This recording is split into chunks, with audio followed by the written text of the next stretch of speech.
तर cocoa Cola कंपनीच्या विरोधामध्ये स्थानिक पुन्हा एकदा आक्रमक झालेत। रत्नागिरीच्या असंगणी गावामधील हजारो नागरिकांचा मूकमोर्चा पाहायला मिळतोय। उद्योगमंत्री उदय सामंतांनी आश्वासन देऊनही दुर्लक्ष केल्याचा स्थानिकांनी आरोप केलाय। दरम्यान जमिनी घेऊन आम्हाला भूमिहीन केलं, कंपनीनं आम्हाला फसवलं, ग्रामस्थांनी हा आरोप केलेला आहे। म्हणजे नोकर भरती जे एक तो मोठा विषय राहील की आमच्या युवकांना इथे नोकरी मिळत नाहीये। आमच्या जर एवढ्या जागा जमिनी जाऊन किंवा आम्ही आज रस्ते पाण्यासारखा जर प्रश्न असेल तर आम्ही एवढं सगळं करून सुद्धा आम्हाला आज नोकर भरती म्हणून मिळत नाहीये। त्यासाठी आमचा मूकमोर्चा काढलेला आहे। जवळजवळ 200 जणांचं रिझ्यूम आम्ही कंपनीकडे सबमिट केलेले होते।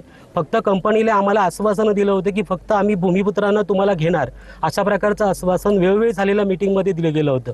पण त्यानंतर ती आश्वासनाची पूर्तता होत नाहीये। यासाठी माननीय उद्योगमंत्री उदयजी सामंत साहेब यांच्याकडे त्यांच्या दालनामध्ये ग्रामपंचायत आणि त्यांच्या समवेत मीटिंग झाली होती। त्या मीटिंगमध्ये आम्ही आमच्या इथल्या भूमिपुत्रांचा जो रोजगाराचा विषय आहे तो त्यांच्याकडे मांडलेला होता। भूमिका जी आहे ती आम्ही इतर राजकीय नेत्यांकडे सुद्धा मांडलेली होती, पण त्यांच्याकडे मांडून सुद्धा आम्हाला फक्त आश्वासनं मिळाली, पण ज्या आश्वासनांची पूर्तता व्हायला पाहिजे ती पूर्तता झाली नाही।